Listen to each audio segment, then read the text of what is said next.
নাহমাদুল্লাহ তাআলা ওয়া নুসাল্লি আলা রাসূলিহিল কারীম আম্মা বাদ। দর্শক শ্রোতা, মহিমান্বিত মাস রমজান উপলক্ষে সময়ের মাসব্যাপী আয়োজন ইসলাম ও রমজানে আপনাদের স্বাগত জানাচ্ছি। আমি জাকারিয়া হারুন। আজ আলোচনা করব রোজার কাজা, কাফারা ও ফিদিয়া কি। রমজান মাস মহান আল্লাহর অনন্য নেয়ামতে পরিপূর্ণ। বান্দা তা স্বচ্ছন্দে পালন করবে, তবে মানুষ মাত্রই ভুল করতে পারে বা সমস্যার সম্মুখীন হতে পারে। রমজানে কোনো কারণে কেউ রোজা রাখতে না পারলে বা রোজা পালন করতে গিয়ে কোনো ত্রুটি হলে অথবা রোজা রাখার পর তা ভেঙে গেলে তার প্রতিকার স্বরূপ ইসলাম যে বিধান দিয়েছে তাকেই রোজার কাজা, কাফারা ও ফিদিয়া বলা হয়। রোজা রেখে কোনো ওজরের কারণে ভেঙে ফেললে তা পরে কাজা আদায় করতে হয়। রোজার কাজা হলো একটি রোজার পরিবর্তে একটি রোজাই রাখা। কাজা রোজা রমজানের পরে সুবিধামতো সময়ে আদায় করা যায়। সব কাজা রোজা একত্রে আদায় করা জরুরি নয়।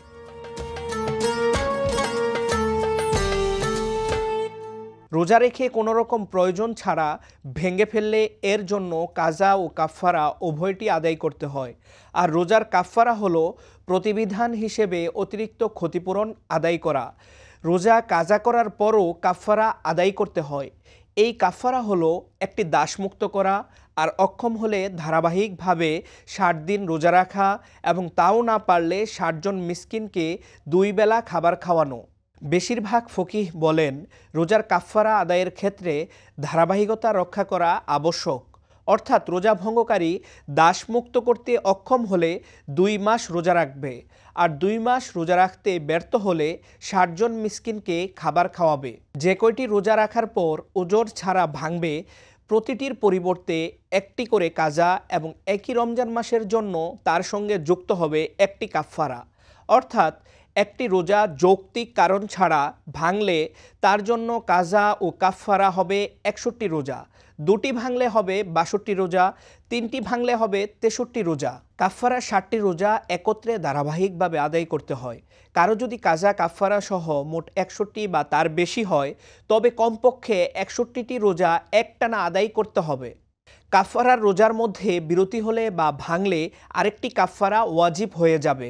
অর্থাৎ 61টি রোজা পূর্ণ হওয়ার আগে বিরতি হলে পুনরায় নতুন করে 1 থেকে শুরু করে 61টি রোজা পূর্ণ করতে হবে।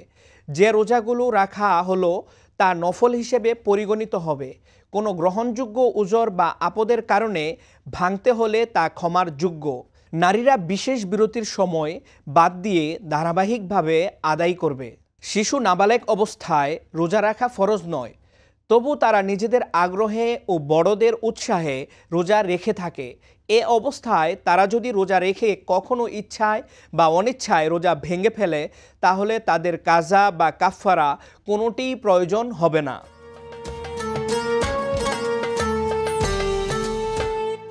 আর বার্ধক্য বা জটিল কোনো রোগের কারণে যার রোজা রাখার একেবারেই সামর্থ্য নেই এবং পরে কাজা করার সামর্থ্য ফিরে পাওয়ার সম্ভাবনাও নেই, এমন ব্যক্তি রোজার পরিবর্তে ফিদিয়া দিবে। ফিদিয়া হলো প্রত্যেক রোজার পরিবর্তে একজন মিসকিন ব্যক্তিকে 2 বেলা তৃপ্তিসহ খাবার খাওয়ানো বা এর মূল্য দেয়া। একটি রোজার পরিবর্তে একটি ফিদিয়া ওয়াজিব হয়। মনে রাখতে হবে, পরবর্তী সময়ে ওই ব্যক্তি যদি সুস্থ হয়ে রোজা রাখার মতো শক্তি ও সাহস পায় তাহলে তার আগের রোজার কাজা আদায় করতে হবে। তখন আগে আদায়কৃত ফিদিয়া সদকা হিসেবে গণ্য হবে।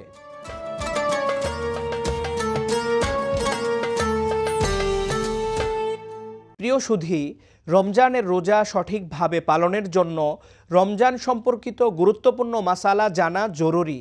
তাই এ সংক্রান্ত 2টি মাসালা এখানে উপস্থাপন করছি। একজন জানতে চেয়েছেন, রোজা অবস্থায় চোখে ড্রপ ব্যবহার করা যাবে?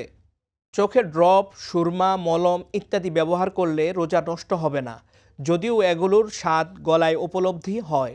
কারণ চোখে ড্রপ দিলে রোজা না ভাঙার বিষয়টি হাদিস ও ফিকাহ শাস্ত্রের মূলনীতি দ্বারা প্রমাণিত। আরেকজন জানতে চেয়েছেন, আল্ট্রাসোনোগ্রাম করলে রোজা ভেঙে যাবে? আল্ট্রাসোনোগ্রাম করলে রোজা ভাঙবে না, কারণ আল্ট্রাসোনোগ্রাম পরীক্ষায় যে ঔষধ বা যন্ত্র ব্যবহার করা হয় সবই চামড়ার উপরে থাকে। দর্শক শ্রোতা, রমজান মাস জুড়ে সময়ের নিয়মিত আয়োজন, ইসলাম ও রমজানের সঙ্গে থাকার জন্য সবাইকে ধন্যবাদ। পরবর্তী পর্ব দেখার আমন্ত্রণ জানিয়ে এখানেই শেষ করছি। আসসালামু আলাইকুম ওয়া রাহমাতুল্লাহি ওয়া বারাকাতুহু।